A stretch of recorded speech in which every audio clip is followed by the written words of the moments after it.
abadde mu lutalo ne boyi wange oba mukongo ba muki kubanda awamu wabbulo mulaawo abadde mu lutalo ne boyi wange anga naye wa bizigo kakati omuntu osaka webuze osoka n'obuuza baliko ki kyekibasumbu ekisiza okusisa mu byonna oli yagambye nti omuzaala kati abalala nesisobola naye mukulu nno ali mukoza buto kitegeeza ate gwe mukulu nnyo ali wano wanagaweza ali wano akati wallahi wezo buto naye ngatenze mulabyeko nga bena baali nabo bakuzaala banzaala oyanonya ba pension ngamba ye ono ali kuba pensioner then naye musonyiye sagala teka list omanyi bwe mufokasinga ko nja kuleeta list ate nkole ki entalo zaabwe siziyingiramu ne lwakinze yali malaya munvuma obwa malaya. Why do you abuse me that I was a harlot? Wano mu Uganda tulinawo omukulembeze. In Uganda we have a leader. Bwe mutaddemu essuubira mwe mugwe mulaba ng'omulokozi. Whom you see as a savior. Naye yali Saabayaga. And he was a real person that was ng'aginywa n'ayagaza Uganda yonna okuginywa. And he could smoke ganja. Naye kati gwe mulaba ng'omulokozi wammwe. But that one is the one that you see as your savior. Kakati Katonda n'alese yali malaya. So the Lord has brought somebody whom you say was a harlot. Azokkomyawo essuubi mu baali baweddemu essuubi. Has come to restore hope unto the people that suubirira mu Katonda edda oli mutendereza. Hope in God at last you shall praise the Lord. Katonda engalo ezo nga za waggulu. More hand clap unto the Father. Zikubire Katonda engalo. I'm telling you. Kubuulira. Abaali bamalaya. The people that were once harlot. Ne Basaabayaga. And the people that were smoking ganja. Bwe kasita okyukira Katonda. The moment you turn to God. Abayaga abali. The people that smoke ganja. Waliwo Katonda asobola okukyusa ebyafaayo byammwe. There is a God that can change your history. Bw'obanga wali malaya nga bwe bantuuma. If you were a harlot as they say. Kankubulire Saala terimba. Prayer lies not. Katonda akagamba ako nkagala nnyo Dawudi bw'agamba suubirira mu Katonda edda oli mutendereza. Hope in God at last you shall praise the Lord. Kankwate ku muliraano wange gwe nkwatira ku oyo omuŋŋambire. Tap your neighbor. Suubirira mu Katonda. Hope in God. Ne bw'oba wali malaya. Even if you were a harlot. Ensinga ekumanyiddemu ekyo. And the Lord knows you by that. Bwe suubirira mu Katonda. Hope in God. Edda oli mutendereza. At last you shall praise the Lord. Kwata ku mukono omulala alabika yali Saabayaga mukwateko mugambe. Tap your neighbor and tell them. Ne bw'oba wali onywa ya Uganda yonna. Even if you are smoking ganja. Bwe kasita osuubirira mu Katonda. The moment you hope in God. Edda oli mutendereza. At last you shall praise the Lord. Zikubire amasebagala. Enjaga ne bw'oba wali onywa ya Uganda yonna. Even if you are smoking ganja. Suubirira mu Katonda. Hope in God. Edda oli mutendereza. At last you shall praise the Lord. Katonda afudde ensonga mu ggwanga zikubire Katonda engalo nga za waggulu. Point of reference. Kama waffe omulungi yeebazibwe. Amen. Onvuma otya nti nali malaya. How can you abuse me that I was a harlot? Nga ne gw'onvumira yali Saabayaga. And even the person of whom you are abusing me ng'anywa ya Uganda yonna. And he could smoke ganja in the way. Ajagaza n'abadde taginywa. And even he could inspire the person that was not smoking it. Muggulu waliyo Katonda. Era waliwo ababadde baŋŋamba. And there were people that were telling mbuvaayo weetonde. That please come. Ne nga nze muwala wa Yesu nze. I the daughter of Jesus. Netonde ku ki? Relenting over what? Bwe tosobola kunkaka kwetonda. You cannot. Okwetonda tekuva mu bantu.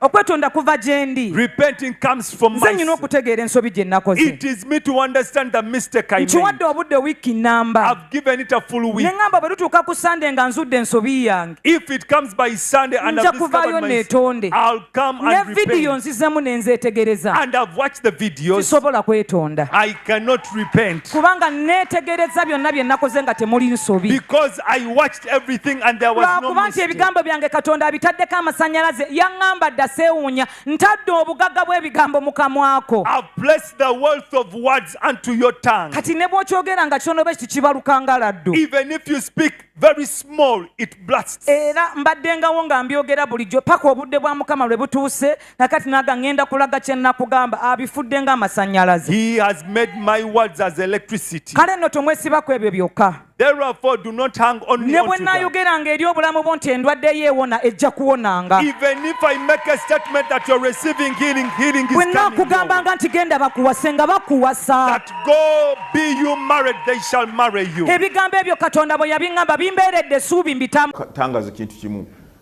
Bassebo ne bannyabo ku mulundi guno okwawukana akali akalula kawedde twagamba nti omala kasuula ddayo waka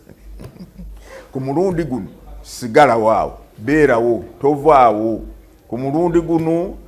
bw'omala kukuba ennyiriri ne bababala ngugundi kandi tugundi afunye obulubwe buti temuvaawo lwa nsonga nti okulonda kwa chairperson tekugenda kugwa nga mumaze kulonda yekennyini ekiddako embagirawo nti chairperson alina kulonda ani agenda kubeera vice we ani agenda kubeera secretary w'ebyensimbi secretary w'ebyokwerinda secretary wa information secretary wa environmental protection and the development kati abantu abo chairperson alonda agamba nti ndonze mukyala Mary abeera vice one mwabe ekyalo mwe mulina okugamba. Okay, tuli ku The Truth Media, go subscribe, follow. It's Wednesday. Sorry. Tuli ku The Truth Media, go subscribe, follow. It's a Thursday. Buli lwakuna mbeera ne namba emu. Someone was asking me ngamba zino weeks bbiri namba emu talabikako kiki. Bibadde byamukwata mukko. N'ekyokubiri, happy belated birthday. Wawezezza emyaka 62. Nakuze emyaka gyo. Asiwakanya myaka 62 wetwogerera gy'olina. Webale kusala cake nakulabye kati nze nno nkusanga wali ku mupiira ate nali sikulabye omala kuyitawo ye nga simanyi nti birthday ate ku makya wenjitegeera nga mwasaze cake n'otulyako cake. Kakati ekirungi nali naawe nze nali awo nava osanga zigenda mu mukaaga. Nze bakuba omupiira first half kasaba ate ba France goal esooka bweti nenjabulira. Nze naliwo kakati mbeera ndi awo nze sikuza birthday man. Yes. Era nze yasooka okunkuliza birthday yali mukyala wange Little Angel. Lwaki omuyita Little Angel? Lyerinnya lye. Mbu Little Angel? Liri nickname mu Little. Gayi lyerinnya lye. Kale it's okay. Yankuliza birthday kali mukunkuliza birthday yampita nga nyina gye ndi eyo nali ndi ku kivulu kya gundi ono kyategeka eri eggango ku kisaawe. Ono gundi bawana bosa. Lucky one. Lucky one. Kati bwambira nambuzo ddala mwana eno gango ku kisaawe twagenze ku kivulu nagachoka bangamba olwaleero mujja kutwala ku jakizi biki namuga isoka mugenda ku jakizi nja basanga ngenda basangawo baba wecho okunywa koye okay ndiyo mami kata na uli anti alinde ba mami nenga wayi kanga nongo bude buchakola ki buchalaba buchale nagero tokawo basula mu birthday kati eno nze yakedde ku macha nampereza akantu yadde ku mulimu nampereza happy birthday dear nga naye wajira bidde nenkola balenga mpozi lwaleero ndio labira mwe byekolo ina bingi oba bya birthday biteka ko birowoozo sibiteka ko birowoozo nze gagambe mu bulamu bwange okwanga nakazi kusema emirundi ebiri kakati ngangamba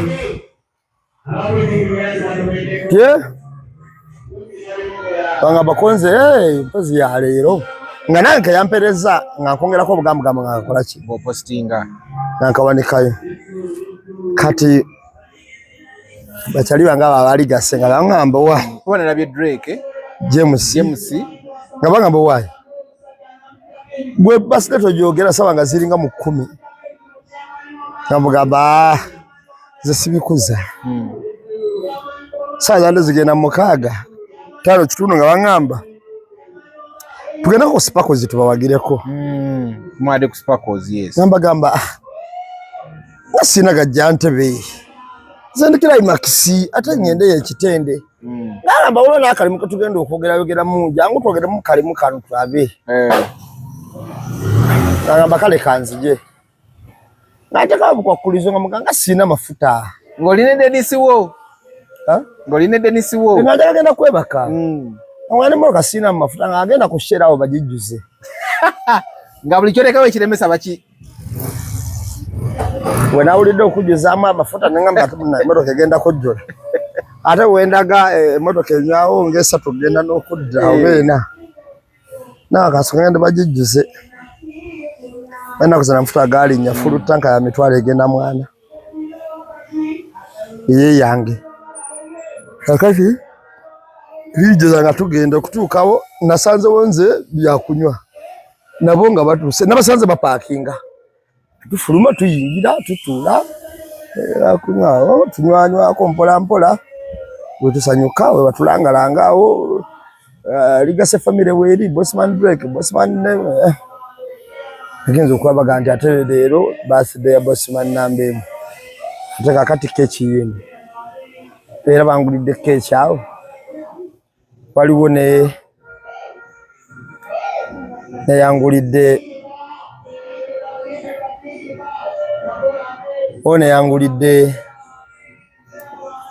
n'omulala waliwo omukyala yangulidde waliwo omukyala mukwano gwange bamuyita Shatizi nenangulira keeki badde ba campaign nakagisaane baleeta n'endala ennamba ninga bano banneetegekedde byokunywa ssente banfuuye bankoze bulungi nnyo era nagenze ensawo nsanyufu ogenda kunjwa kyayo nagenze okuvaayo nga kwesole mumeka navuddeyo ndi musanyufu kala saategedde kulwokuba bwedda banfuuwa wenfuuwa wegana esanyo lyakutenga ze bakufuuwa zoofuuwa anyway naye nga happy belated birthday emyaka gyonna gyowezezza tuba twebaza Mukama nebaza mu Katonda olw'ekirabo ky'obulamu buli omu gy'osinzidde mpozi zintumirako abantu mwenna bali abatulaba t-shirt eno gye mulaba ndimu yeno concert gye twatuumye Strong Woman eyakoleddwa mwannyinaffe Irene Namatovu. Irene agenda kola concert ku Serena agenda kuza mwezi 26 tuli nnyo ku Serena temwerabira nga 21 obalo gamemeka nga 26 nga 21 21st August tunakola ku Serena Hotel nga 21 we tuli nnyo ku Serena temwerabira tugenda kubeerawo n'abayimbi bonna naddala ba Eagles Production batuwerekeddeko mujje tumuyimeno ngenda kuzo mwezi lumu nakuzo mwezi nga lumu atawo tuli era ku Serena. That's King Michael. Ndongo tulinawo ya King Michael ngenda kuzo mwezi lumu tuli ku Serena tulinawo ndongo ya King Michael Dancehall King yeah rehearsals akola ku Primacy akola bulungi nnyo era kyomweme omutwe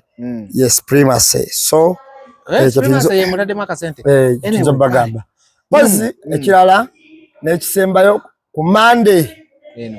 eno twina manzi wanani lebaje jali mu kikadde kuligase launch ezana ja kubayo nnyo muzika kubagu kunkumula ndondeeta ku kikadde je tuli nnyo ndo kuba ekikadde jali manzi wanani jali ku manzi wanani wako anyway kale awebera legacy sana utuka ku roundabout ngadde nyanama Primacy Lounge obogirengera wali bulungi lwa Monday ebera Tycoon's night wabera onge ekintu bakikubira ddala completely ne bakiteeka wali wansi buli omu n'amanya nti tubeerako ku bakyala b'ebizigo mwenna tubeerako ku bakazi abeeyerusa mwenna kiki bakoze eki otubira baaki otubira baki ng'okimanyi nnaku zino omusana mungi waliwo yankozeeko waliwo yagambye mbu nalaba taata wa chicken ng'ayogera byatategeera mbe simanyi bamukubira Dubai ani gundi ani erinnya livudde mutwe namulaba bamukubira Dubai kale negamba omusajja mukulu oyo azaala buzaazi nze naye nga nze nkuzaala buzaazi ng'abasajja abakulu bemmanya abayitirivu abakwanye abansinga n'okunsinga ali ku bakitaabe bakitange bajjajjaabe bakitange bennyini bamukwanye endaba kyokka abuuza mwenga nzaala buzaazi bwe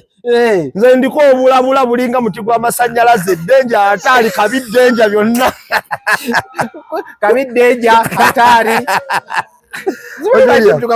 ebintu byonna kakati ndiko obulabula olina woosukka thirifezi neekunonawo bunonyi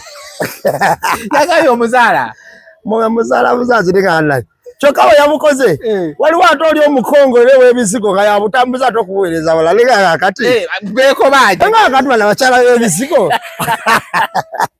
nze balina ko lutalo ki ekalo zawe bazeta ku media wagera n'ogamba nze commentinga mu lutalo luli mu media wagera n'ogamba bebiziko babadde ki buli lutalo buli wabiziga ali mu lutalo kati kye kyasinga obbanyiiza ate n'ogera obamenya amanya gundi atunda ki ani ono mukabulu nekagwe yaberanga naye mu lutalo atunda bizigo owe mukono Thaddeus Katumba kwade naye mu lutalo atunda bamita atunda bizigo ono mwana omuyimbi yani ono gwaga bagwatala mu rehab yani gwatala mu rehab omuyimbi ono abadde n'omukazi w'olusani era atunda ebizigo ate n'omukazi w'olusani ani kuimpala gundi prima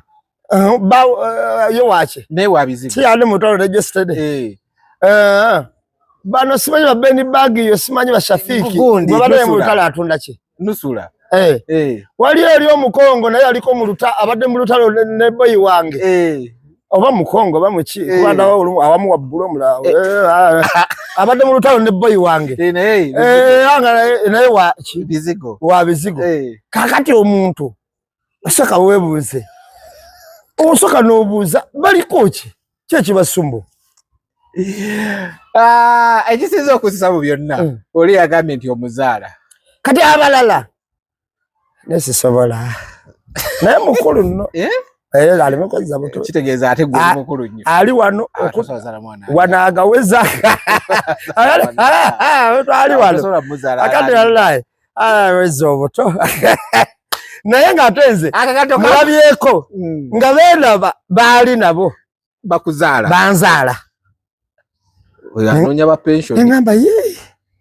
ono ali kuba pensiona then naye musonyiye saagala teeka lisiti omanyi bwe mufokasingako nja kuleeta lisiti ate nkole ki entalo zaabwe siziyingiramu era mbadde ndaba Benny Bag yo nga amutwalaganya buli kaseera engambye yaba ngamba ye bannaye ono Benny Bag yo gwatwalaganya babe nga naye musaasira era ne Benny Bag yo olumu namugambako ne mugale Benny Bag sente zakazakuluma nnyo naye omukyalo no bambi wali mulese ale gwe wali oleza te yakutabukidde nagenza okulaba agamba mbu bamukubira wasimanyi akuba bizinesi y'omuntu mbu bamukubirayo so nga ate olutalo lwali wakati we n'abasajja babe bali babakwana mu bbaala okiwulira olutalo lwali wakati we n'abavubuka bali n'omuvubuka obe yali abakwana era omuvubuka n'aleeta poliisi nemukwata nemukola ki naye n'agenda nabo yali ayagala ffe tumukole tutya kati bwe ani agamba nti bamukuba kati ye nagamba bamukubira eri muze ngamba Dubai kezikira ya confirming nti yakubwa munaye simanyi yamukuba yali akwana simanyi bawala batambula nabo kati ye nateekabo kiremya olina akamusabule gwe n'ogamba Dubai naye kasita ekirungi ya confirming nti yakola ki yakubwa akati si nsonga naye nze we nalabye ng'atandise okatategeera nengamba ye omukyalo ono nze ngandiko obubonero obulabula nze ndi 3 phase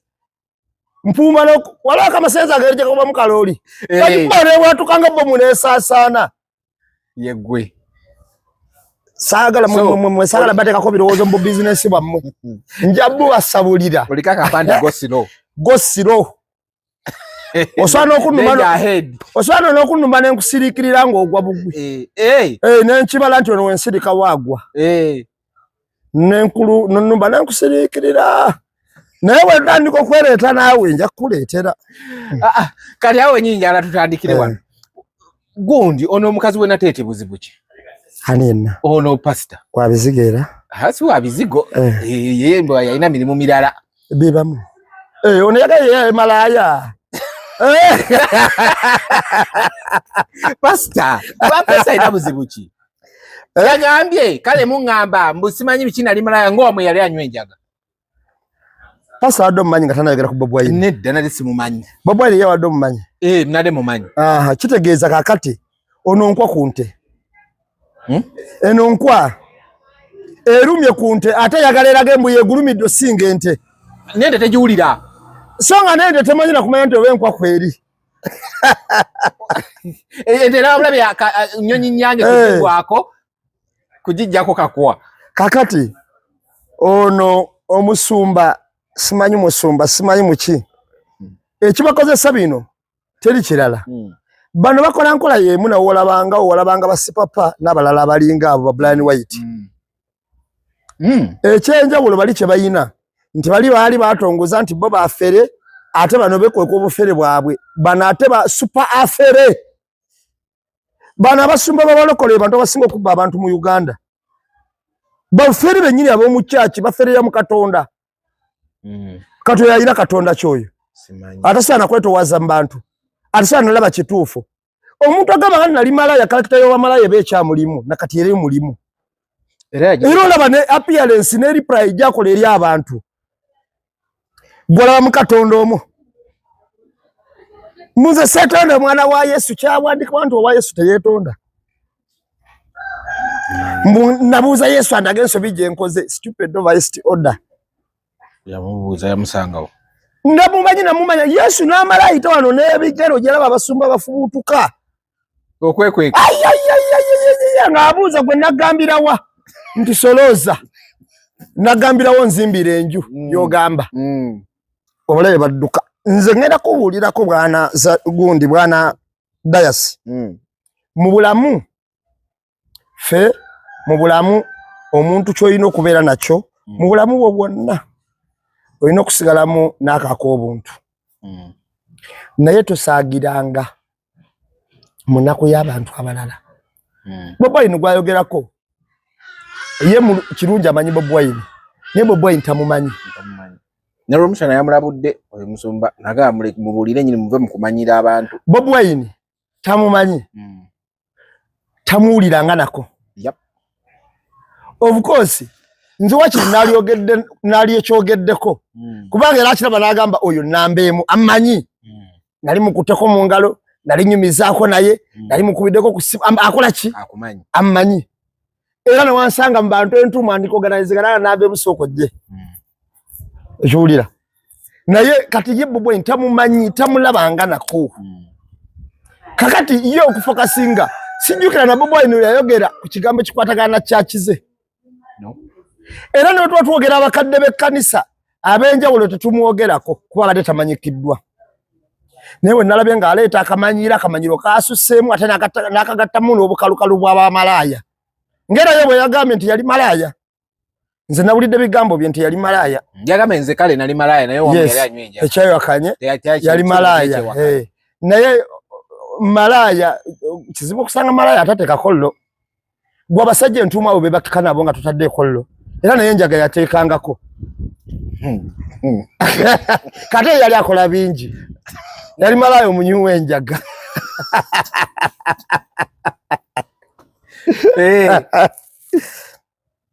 bano nno lo bagiteekangako kuyimba butakoowa kiwulira kakati naye nekintu ekyo bakyesibirako bwereere njukira one time government yagezaako okwagala okukola test okuswaza Kyagulanyi ne bamusanga nga talimu wadde akayaga ekyo bukyali mawulire ekyo kyasinga n'obeewuunyisa ng'omusajja talinamu wadde akayaga kati ate era bano bakyakikozesa kiki tebali informative anti bano kasola bw'omusumba akola ebyo omanya kyakyebba abantu bangi kakati ayagala okuzibiikiriza kiri ekigambibwa nti abbye abantu nga banajja bagamba anti nalumba gundi waabwe kyayagala okuzibiikiriza adde mu nalumba gundi waabwe kyova olaba nabo kati nga boogera amazima nti ono omubbi nga bantu bajja kukola ki bewulira okkiriza kati bateekako kiri nalumba gundi waabwe kyebava bampalampa nalumba gundi waabwe kyebava bampalampa gwe wano woolinnya wano wojja wano kati olaba ffe tetunagambako kagambo naako tetukuteekako ebirowoozo ne kyaki ye ojja tutuuka okulaba nga teri muntu ojja kwebulira enjiri wekka nga wekwekweya mu ttaka togeza n'otufokasi nga tukuteekeko ebirowoozo ate tuyinza obbikumma senga tulaba nga era tolina makulu nga kati we tukiraba tusobola okubukumma kubanga olabika oyagala kyaki ye tulendinge oyo omusumba oyo mulaba talina njawulo n'abaana bakazi ba TikTok abeeyambula abawemuzi ababuwe batyo kubanga naye kyakola ye newawemula tafaayo kasita atrending anti musumba alina gyayagala osindika obufaananyi ayiteeko obuyambi nti mulaba enjiri gyembuulira kuba kwajja kuba trendinze buli wamu mmwe n'obubbi bwe muliko mmwe waliwadde kateri na musumba naddala obukyaki bw'abalokole obwo alina namulothority ku bibi yakwogera mbuno simanyi musimanyi gundi simanyi ate mwe muli bafere nnyo mubba abantu abanaku ne basigala nga tebalina wadde 10 ne mbatuba machachi ne babeerawo nga bamasikini beerya nkuta oyo teyalyogedde na kwogera abeerawo okufera abantu we batunda emiti we batunda obutambaala we batunda ensigo we batunda biki we batunda omukyale kiro 5 bwe balewe babba abantu Katonda agambye nga yayogera naawe ddi annange namulabye ne ngamba ono omukazi alabika ekimagula tekinamu tosaasira abalokole bonna boolaba abakuba ennyo abantu abavuganya gavumenti kuba abakimanyi wogambira nti gavumenti eno banne kino mwakikoze mu bukyamu accountability weviirayo ku Pentagon ne tufuna n'aba SFC ababanja Nkada SFC babanja ki enfa y'omu SFC wannaabwe aho yali mukadde wa kanisa se omukadde wa kanisa atakawungezi yafuka wa SFC yasoka kubeera dereva mukadde wa kanisa bagenda okuziba SFC awo tofuna enfa y'entuufu kati akalembereza kalina kubeera awo bobwaini mu binyo abanupu babinyo bebo era buli muntu olaba ngaleeta enjiri bwezitu sigamita abalokole bonna bakyamu mufune bulungi wali abatuufu ddala ate bali lokki ebisere bisinga nze nyina omwami gwe mmanyi bamuyita Alex Mitala namuwolera dda andi muto dda n'essimu lyanko mu ntalo za Kisiru namuwulira dda ate namulabako namulaba nnyo ku Redeemed of the Lord Evangelistic Church e Makerere ne mulaba ne ku Redeemed of the Lord eri wano Nankulabyawo ne mulaba ku Full bagita Full Gospel eri awe Nankulabye Full Gospel Church nawe ne mulabawo nnyo ne gundi neno gundi eno ya Gariskina sibawulira ku nnyo sibawulira ne bali abantu abateredde bagita batye eri awo sibawulira ng'abantu bakola mirimu gya bwa Katonda bakoza amatabi gonna kati nedda naye era mwe muli abasinga obufere abantu abafere nga bakola mu church business bali nnyo mu kye bayita abalokole gye bali kubanga tebakubwamu tochi assessment tebakolebwako mu bukristaayo oba mu busiraamu oba mu bwafaaza wali abakulu abakola ka assessment era ne tukkiriza ne tugamba gwe mubajje twakuta oli mubbi weerayiza kiro kuba mufuti yes twakuta okitegeera eno mbakatuliki Roma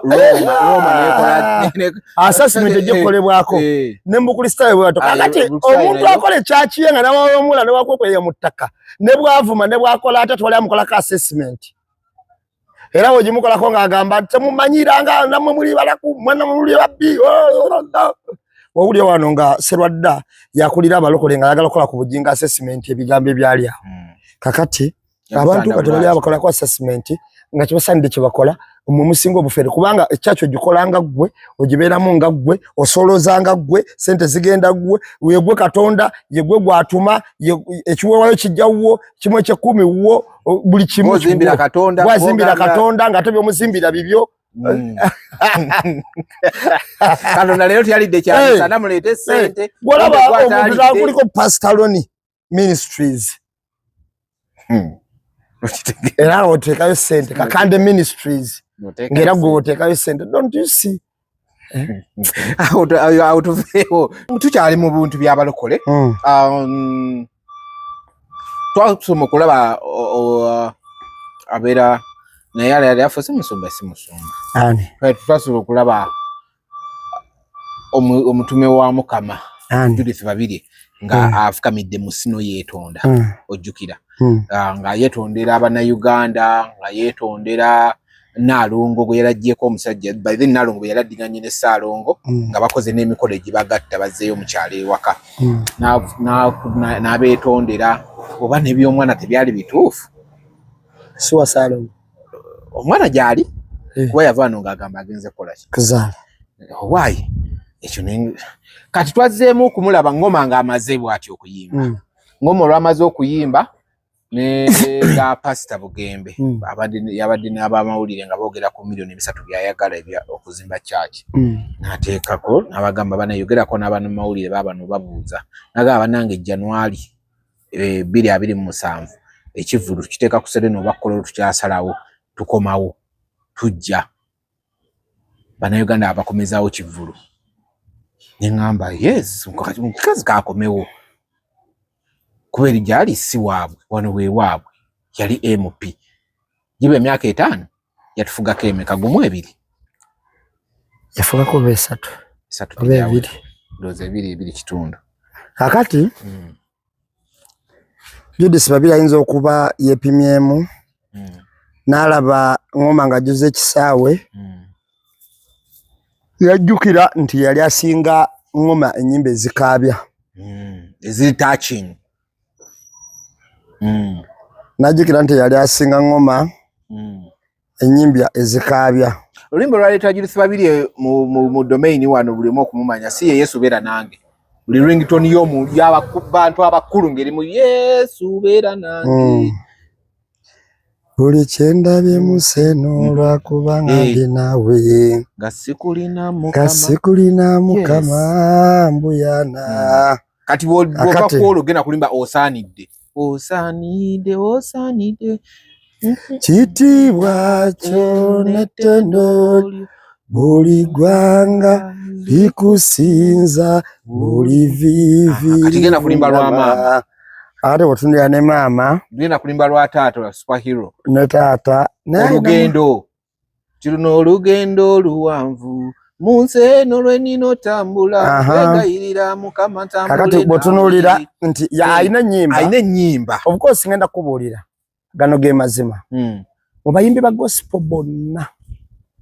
bonna wana Uganda nga bonna bagase eyali asinga ennyimba ezikwata ku mutima Judith Babirye kataloga agine zitali nnyimba 10 but plus anone bayimba mu Lusoga ennyimba za Bugembe nze zinkwata ku mutima hana ebi Babirye mulalamu kakati ng'oluyimba luno nali muto kati nkuze n'ebyenda bye bingi olwo nange naluyimba nnyo nga maama yakafa siyerabira ne dadi emiranga njijjukira ng'abantu bakaabira ffe buliba butyo obwana bwa Betty obwana bwe abulese buto nawuliranga oluyimba olwo kati nga nze buli wendujjukira nga ekifaananyi kiteeka mu taata wange yafa kubanza taata yafa ndi mupi wano nange maama yafa ndi mupi kati ng'ekifaananyi nkiraza nnyo ne mpulira ennaku ku mutima naye bwe byava eyo ne bitambula mpaka eno gye tuli osobola okutunuulira nti ng'ojjako Judith Babirye ndowooza Ngoma Joseph y'omu ku bantu abalina ennyimba ezikaabya nalebe ne famire yo naye nga bo bakutte omwenge naye nga bwe bakaaba kubanga alina oluyimba luno oba baluyitaani Ngoma abaana balukolamu nnyo challenge baluyita kandukebere wano baluyita baluyitaani Joseph Ngoma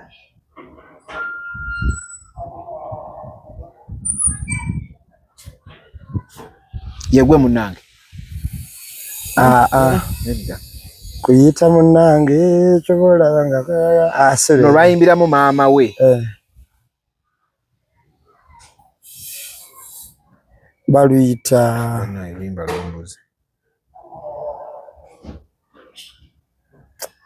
so no abaana balukolamu nnyo challenge kati oluyimba olwo lwa nnaku nnyo naye bw'oba obutunudde ennyimba ezo engeri gye zibeeramu ogamba waliwo omuntu Katonda abawa spell bawa not spell but bawa babakiyita batya oba gift oba naye nga mu kuyimba okwo obubaka we mu bulina okuyitira ng'owulira nga lukutteko nnyo Joseph abantu badde balakinga ekivulu kye kubanga bannansi bali loyo nnyo ku muntu gwe batawagirangako yakola ekyasooka ne kigaana It so happened, mami, it was so sad. Music ya mulina, but it was by that time abantu balanga bubi bali bamoswa bali bamoswa naye kuluno gundi charisma yakikutemu bamuyita balanga bubi kati ku mulembe gono balanze bulungi naye wobo tunulidde babirye omanyi ngenda kubuulira abantu bawa babirye obwa MP lwakajanja n'abanyimba ze era ku campaign bamugamba nga tuyimbiremu tiyakuba campaign yajjanga buzi nayo tuyimbiremu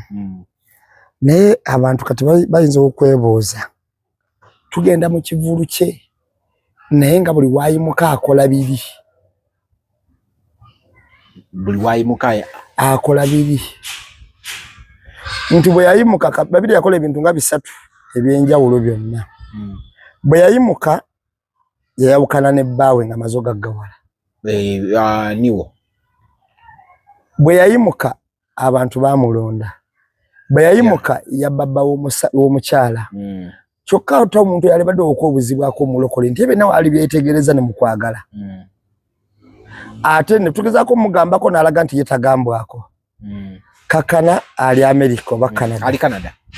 ebiga statements yakola kutogikwatako ng'abasajja bagikwatako biki ojjukira okitegedde kati ndowooza omuntu bw'atyo ajje ensejja mulamula abanayagala bagende mufe ng'abamu tetumuyinaako buzibu naye bw'anajja Katonda yanaamanya engeri gyamulamulamu kubanga abantu tebaagala nnyo muntu abeefuulira mirundi giwera oba alaga okwefuulako ebintu ebiwera yes kuba kati bw'otunula njagala osooka otunule kati gwe munnamawulire oba MP bambe wadde abo basuulidde teyateesa wadde ekintu ekimu tulogikwatako yakola statements era yakola statement bagenda tugikwatako yatugasa kati namba emu oli munnamawulire nze Judith Babiri nzize nkomyewo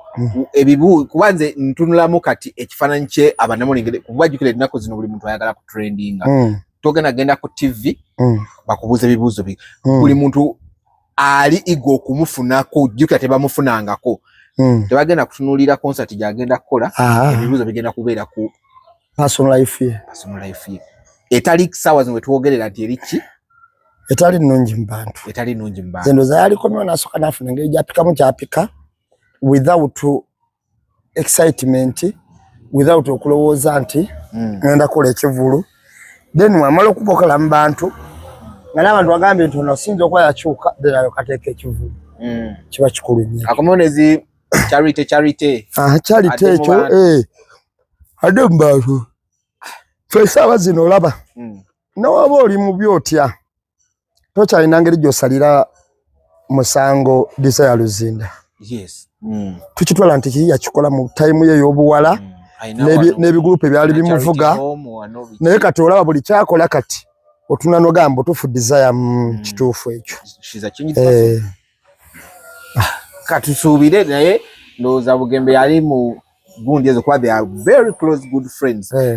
gundi abantu ba engineer baafulumizza ekiwandiiko 1 abantu mu byalo abamu bali mu complaininga 2 abaogeza abamu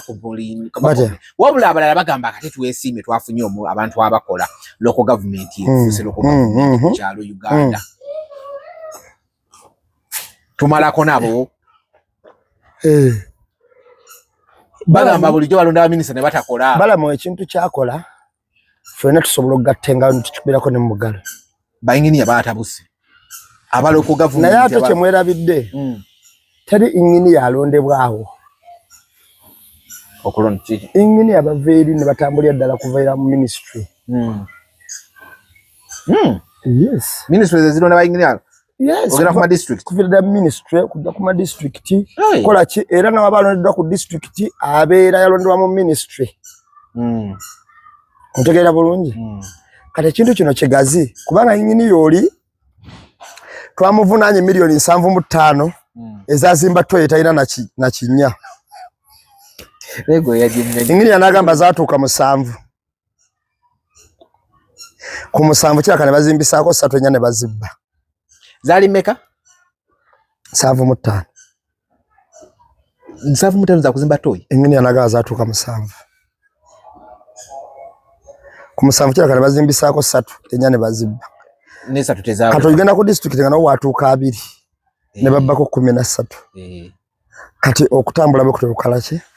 bakwetagisa nti osobola okukizuula nti batuse ku ddwaliro eddwaliro yatuuseeko ng'abantu base ku lubalaza naye okuli eddwaliro n'agamba nti munnaaya abasawo tulina batini ekisooka n'ebyokujjanjaba ebitanda tulina bitini naye nanyonyola n'agamba nti abasawo nze nyina ne benyina mu lisiti wano 5 nkoma bala ba mu lisiti sibalabangako nenga baba muweereza bamugamba gwamanyi nayo ino basasula si abasasula ministry eteka sente ku account yaabwe naye nga balaga nti bali ku ddwaliro ly'omu Kiruddu nga tebaliiwo oba bali ku ddwaliro yabaddeko ekiro ekyo bali omu nsi yakisanga ne mu ddwaliro embalala we yayitayo yes ekiwulira kati ebintu bino ebikyayisa gavumenti ffe twali twabiraba dda naye nga tebawulira bannaffe nga tebabiraba naye lwakuba gavumenti yeefaananako oli gwe nanyumiza emboozi n'asekera mu takisi nga wayise emyaka 2 ne bamubuuza obadde kinaaga nyina kyenzijjukidde naye nga bye namunyumiza yabiwulira awo nga babyogera ku CBS najjukira nti nabimunyumiza olwo nga wabitegedde nga gwe wabimunyumiza kati wategera otya nti asekedde mu takisi bambuulira aba takisi yennyini yakuba essimu naga mwana ebintu batugamba byali bituufu nawe ndeka olumu ndeka neŋŋamba bali bategera isewo bbanga gwe omanyi nze ngenda kubuulira omanyi lwaki bagamba abantu nti omanyi lwaki wonyumiza abantu ebintu ebinene osobola nakizuula nti osobola feedinga toyinza kukwata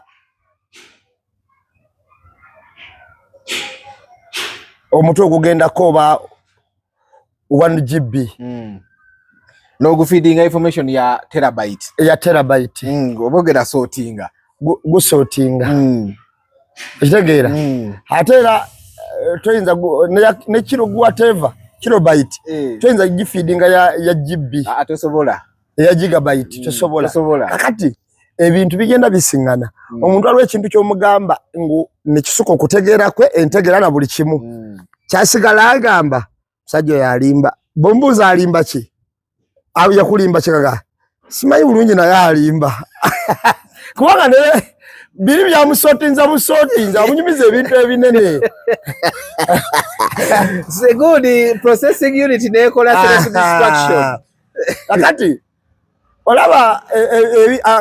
agundi gana aga botanical gundi whatever ago botanical names nga ebyo gundi byatera okukozesa ebisinga obungi ebyo bisimanyi bi brancheria ruziesis birantana kamare bebiki kakati abantu abagogera oli abatasobodde gakolako research agamba olimba agamusajja nali ekyo kye kyagomba mu agriculture nakwatayo bisatu ne bagaye bisigadde mu bisigazi wakwata kino nakwatayo muyembe oba guyita botanical name yago ne manya nti kati ogugongulira ate ngulya n'ogulya mangifera indica omuyembe ningamba ate kikajjo saje ekyo sata wana ne kwatayo gundi olumbugu liyo capsicum esclantum ningamba kati bisigadde nini ate ekikajjo kyalina amanya mangi kiina keni kiina ne ekikajjo aba kita sakaramu ofinaramu kuba katengotenga ako kakati byalimu bingi waliyo akabu akarakauka akabu akakati akakabuka akabera ku mwulu ka brancheria ruziesis byadala no by the way nze nasoma agriculture paka senior 4 waliyo kasoli ikasoli nali mumanyi bamuyitangani bomwogera mumanyi oyo tusobola kunimba mujjukira koni oba zimei yes mujjukira ye ayinga ye walodicha ye agriculture nakwata kuyita kibuuzo akati ebintu bingi ebyali mu agriculture kakati botunula nti abantu abamu mu kubyogera bagayona ayogera biki naddala abantu abalina ebizunguzungu ebifaanana bwe bityo ng'oli omwana abadde yesimbe kuba president nina kuzunga awuliriza nnyo Kyagulanyi nali we yali nena kuzina alina obuntu bwakola awo najja abali ebintu bibogedde bagamba anogena kale ensonga bweto bwekola ki bwetambula so bino twali twabiraba dda naye kakati nti Ssenyonyi yalaba dda bamutula kintu tasaana kulembera nnyonyi yes ne bagamba alwana ntalo zize iki ne bamusikayo after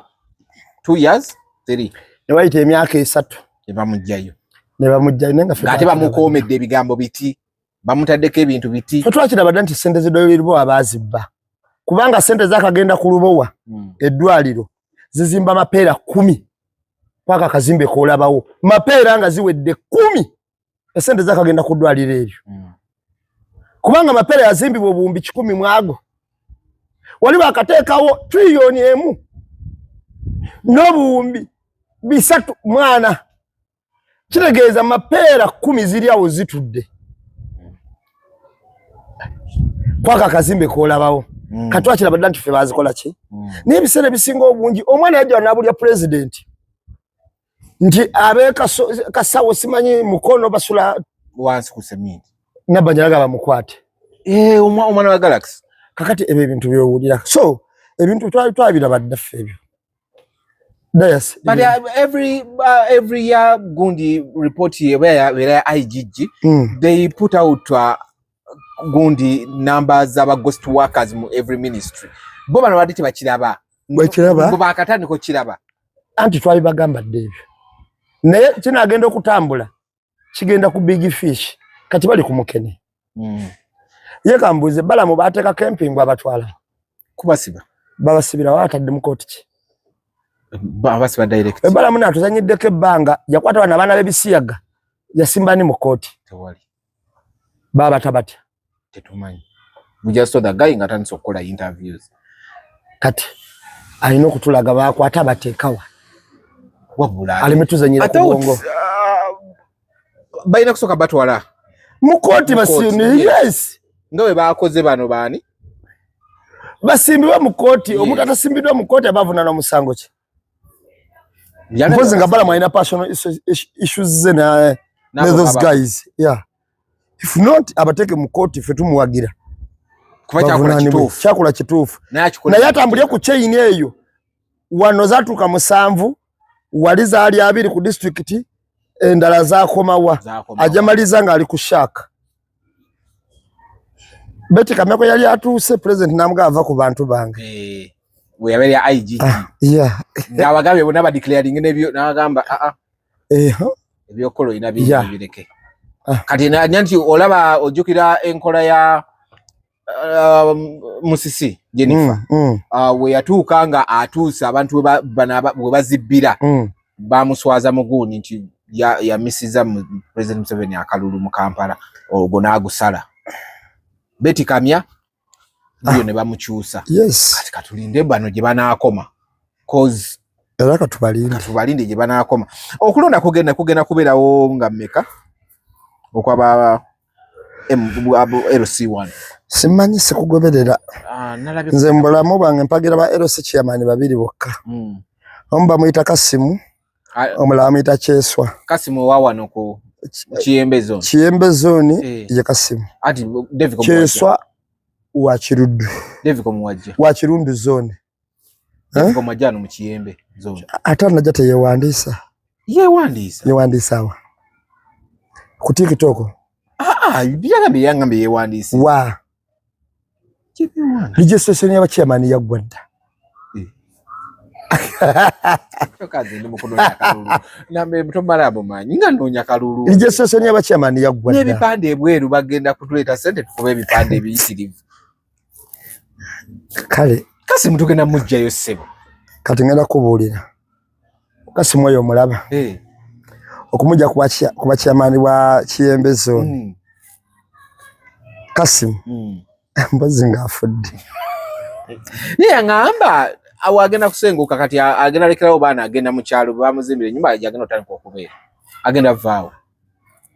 batundawo butunzi agenda tundawo batundawo bansindikira dda bagulawo so kubanze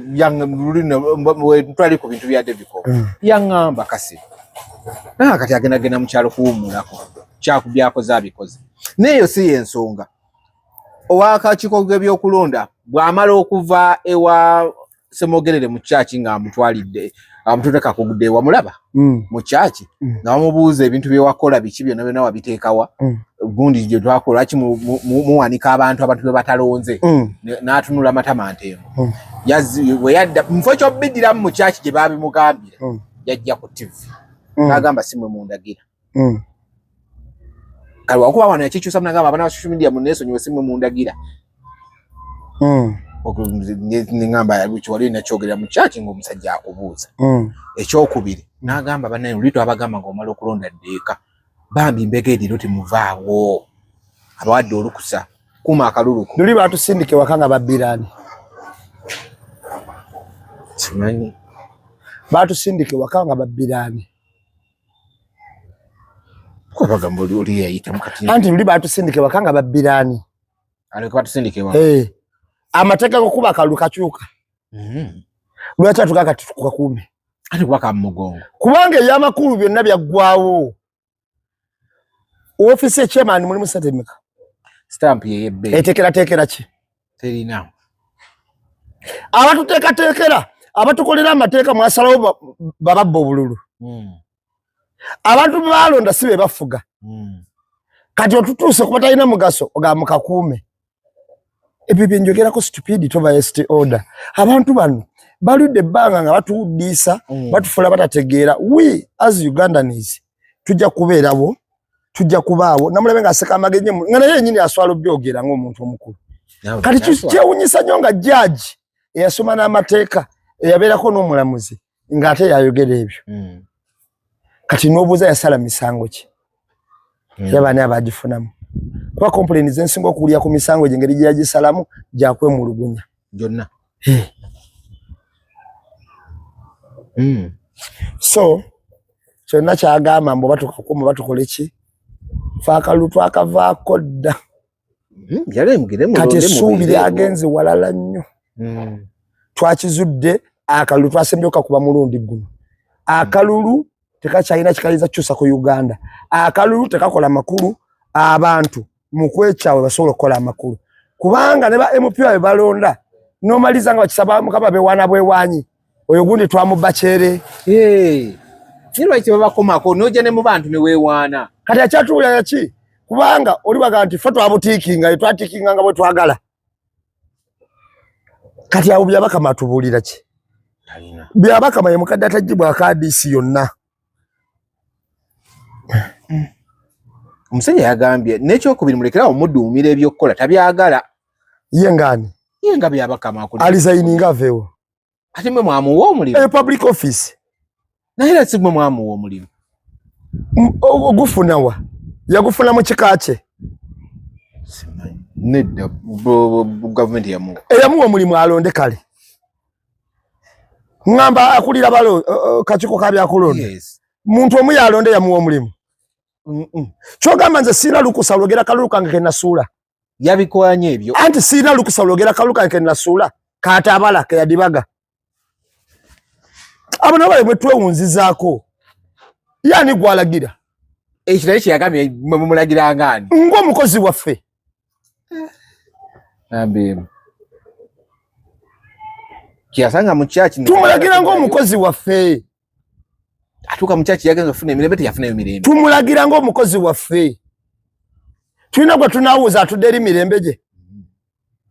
nedda owuli ekirimira musaba kunkolera ki ate bwakwatako oli bamuwa bwambasada alina kukola bya president ono tumulagira ng'omukozi waffe public service yes kati sagaddemu kwewunza mundagira ngaani nga bannayuganda gw'oli mupakasi waffe nze nkugamba ebigambo bino addamu n'agenda ku social media n'asanga yamulagira nyoza ne mukyaki tagenda kuddayo kuba gye yagenda okufuna emirembe yali agenze kukola kye mu kyaki kusaba ki kutendereza mukama kwegulumiza teyagenda wadde Mutebi Nankulu wali okwenenyaako kyokka nga tayagala kusembera ebikolobero byakoze bannansi Paulo Semogerere n'amwanguyira n'amwanguyira ate namulala mwakazi nalogera keri aba erabikako wadde nga yeenenya nti bannange buno obunyagulizi bwe nateeka mu ggwanga okukibba bululu sibulabanga nako egwe tere kintu kiswaza mu church bakole kifo kya maaso akulembedde misa n'akugamba naye ebintu bye mugamba mubijjawa tulinze mututere ebintu ku website engire ngibije kuba birina okugenda tobiteekangayo lwaki bambuuza ddala forms ziriwanga agamba mwemale nnyo omanyire ekibuzo kyo kirungi nnyo nina muchaji kati balimbirayo Migwe abakatoliki bavaawa wai kwa batajjaabwe ebintu ebinewuunyisa nambebo abakatoliki bavaawa anti assessment edini ekolebwako assessment ebayaddeko okusinga kwetakolebwako wallahi kuba omuntu akubuuza ekibuuzo n'olabira ddala kubona laba wano maama wa Fiina Mugerwawo ng'afudde bambi rest in peace ono Father Chief ayina abantu be yasongamu ennwawo mu kyaki awo n'obuyivu babeera bayivu nti omuntu eyasoma empeereza eyo gy'aweerezaamu kizibu kyagikoleramu nsoli ayina gwe yatabukira yali akwata essimu gwe okwata essimu no mu kyaki bakwatiramu essimu gwe gusoose okujja mu kyaki ozze waliwo afudde okwatiramu essimu yamutabukira nagambye Mukama kino kikambwe nambemu eno muwiiki eno mwe tubadde era still mubaddemu ebintu ebitambula tate wa Chosen Becky yavayo n'akuba omulanga ng'ayagala ki ayagala muzimbira kyaki ayagala na piki ayagala muzimbira kyaki ayagala piki byombi kati Aisha ajagaza ki yasoma obusumba mbo amereka amafuta ga Mukama ayotaleka kubba abantu naye aliko amafuta ga Mukama sayana tamanya nti yasoberako ne kyaki ne piki tebaali muwadde Aisha yamuwadde anti yankoze bubi namuwagidde walugizi mu kumuwa piki ne waba yasabirako ne kyaki atalo ne piki tebaali muwadde era mu kuwa piki yagambye eno piki ngifunye naye ate kisinga obukulu ye kyaki kubanga Mukama yakindaga ino sumba abantu be Masaka kyaki tebagisabiriza kyaki bagitandika ekyo yakikola abagoberezi ne bajja ekyo yakikola yagitandika kati ayagala ekizimbe kiyimuka ate bakisaba ku TikTok yali muwala we yali akisaba naye abagoberezi bajja kujja kati bakyakwatagana n'agamba owaye kambireke njagala nsonga ya Mawu yakoze press conference buli Lwakubiri ku kitebe kya DP abeera ne press conference nga y'ekibiina naye kya DP kya Mawu gamba ku kitebe kya Mawu kale anede kya DP si president wa DP je yawamba yabakiriza okulonda yajja nasi DP je yawamba gamba yabadde senga byogera na ku office yeru munabeera wali abaze ku kitebe kya DP ne wakuba ayogerawo n'ensonga zaki za ministry era DP erimu era bano babayita ba Mawu sena ba DP erimu be bano wammanga Sebamala yes Mbidde Mawu alo musajja oli yali mwogezi wa DP yani ne mukyala wa Mawu ne mukyala wa Mawu wano kati abana alikuwa abana addibwa kadisi kati obuzibu bwe bwavudde wa wano Sebamala yamuvuddemu Sebamala oyinza bujja kadisi ese yagambe fenga ba DP tetusobola kubeera na kibiina nga kyakwata kyakuna n'obango oyagala obwago nti obwalopo bubulonde bwe olunga agamba Sebamala ate Sebamala golowooza kakati Sebamala naye ali mu bufumbo omanyi ekinuma nno Sebamala kiri kimu agamba abaana ba Nuupu tebawa abantu respect wamusanga ne bamuyitako buyisi yajewa lwaki mubayisaamu amaaso oba abantu abani abagamba respect oba bakibayigirizaawa bamala okukola ebikolobero ku bantu nga talikuweza respect enteesa gy'owulira n'ebyo byavuya owulira wakatibwa kayina mbutemubuuza nakubuuza mbuuza gwe ku nteesa Sebamala gy'owulira ateesa n'ebyo byavuya owuliramu akatibwa konna kayina yatugamba yajja mugagga nnyo nga tagamba abo nga bane bali mu Amerika kinga alina bakampuni mayitirivu twagenda okulya Faza nga agamba nti abba mabatiga miliyoni 5 lwaki ababbi bonna baagala nnyo respect oliwe yabba ebitaano nti respect oliwe yatwala ndokoze mwanyi naye naagabira nti respect oli yabba ez'embuzi respect kati wuuno nawe yabba amabaati respect lwaki byavuddeyo amaze kutandika kwogera bino owakanya Faza sisobola lwaki tamuwawaabira tanamana mwana okola Faza yennyini yeyo kyeyogeredde mbu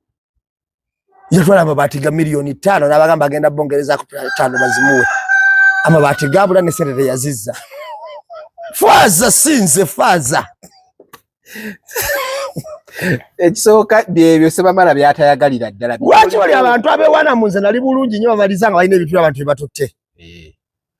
kasitwala atandika okwewana nze nali bulungi nnyo nga sinoonya kyakulya bampoka batandikayo bato bawanika batandikayo bato basinoonya kyakulya abo yagambye Nuupu terina kyemusinga si sente si buganzi si kuba mugagga naye agisinga obusiru ate nga alaba temwina kyemukozi ekisooka temwina byebo byabaga temwina respect oba ayagala buli wemuwugira mumubuuze mumuyitako buyisi nze nnobaneka babuli oyo omusajja inginiya mukimanyi yes naye gwe tolabako ku Samson Kiseko oyinza okuba tewafuna mukisa gumuwulirako nze nafuna omukisa ogumulabako Samson Kiseka wadde nali muto ne namulaba naye alina ekigambo kye yayogera alina we yakyala nga bamutegekedde ente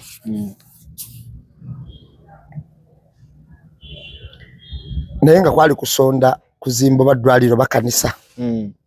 abagala okuzimba tebe bamutegekedde ente ate sente baziguze bamuwa ente ng'ekirabo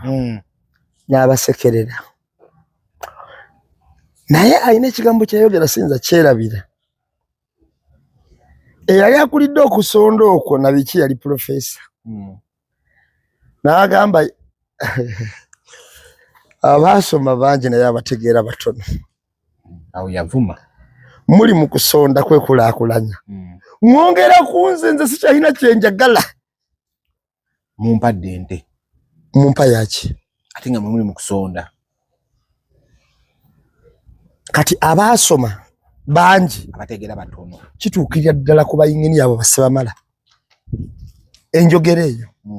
n'ogamba gegana amagezi gakozesa okuba pulaani z'ebizimbe ingini yawaki ebigwa ingini yawaki awere abayingini babizimba so sebamala wabingini yawaki naye tuyinza okubeera wano sebamala ingini yawaki kakati ne twebuuza obwo bwaba bwakozesa waliwo omuntu gwolaba nga avuga ekintu n'olabira ddala bannaye Museveni ayanisa abantu bakola nabo esibo inginiya ye byebyo alina tasiki gy'abatuma n'ogamba bannaye nabannono ng'olaba avuya buvuya ate ne yeefula omukambwe nze ndi bulungi kyekya kutuza sente za church milioni 5 fazo ono mulalo na guno gwakati balabanga ku sente eri father bamusaba accountability twasonda milioni 5 nga mubulinga ina kuva yakyogera waliwo ekirala kandi kati mbadde nkyali ku mawu mwaye mu bitu byayogedde yagambye okulekanga parliament mu reasoninze beyond doubt ekintu kyagundi yetalina kikkiriza ekyokulonda okubanga balondani lopu nagana nayo banaleeta ensonga nga yabwe simba then ajja bajja kitulamu nga ministry ya justice akati manyi lwaki yayogedde bw'atyo nedda akimanyi naye talina kyasobola kusalawo yagambye abamagye bakola ebintu nga tebabwebuuziza era nga tebagoberera amateeka bamala bikola ne balyoka banoonya ate amateeka yakinyonyodde bulungi era nalagawo nekya Bobi Wine bagenda okutegeera nti bwe naina baali bagala kulya mu nsiruko wakiwulidde nakyo kweyo statement yagasseeko ekyo mbona ki n'agamba wayamaze okwogera nti bamala kukola olumala ne tubitegeera oluvannyuma nga tebatunyonyodde naye oluvannyuma batunyonyola n'aleeta incidence ya Kyagulanyi naye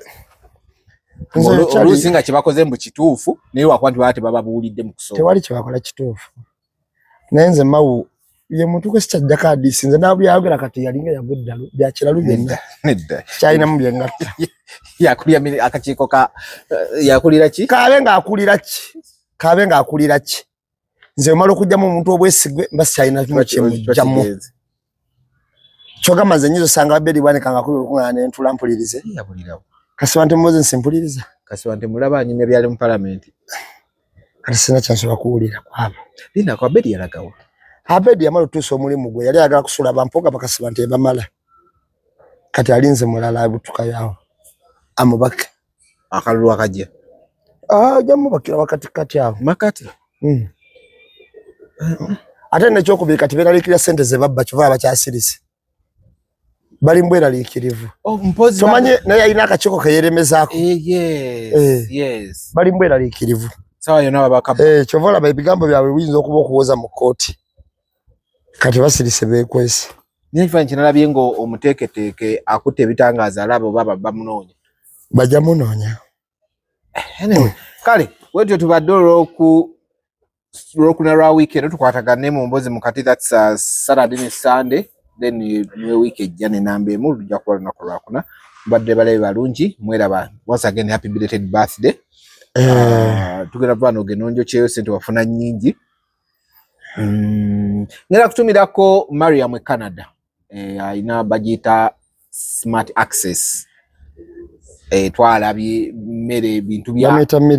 Miriam yes Miriam Canada smart access